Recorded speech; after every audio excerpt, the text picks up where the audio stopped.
The most common mistake I see in private equity firms is they do this, rigorous financial, legal, operational due diligence before a deal, but their commercial due diligence, surprisingly, is fairly thin. They usually do a market sizing exercise that confirms the addressable market, some management reviews that confirm the CEO is optimistic.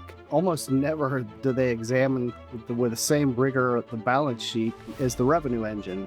Things like the sales process, the pipeline discipline, the CRM, the pricing governance, and really whether the sales leader is a leader or just carrying the big accounts.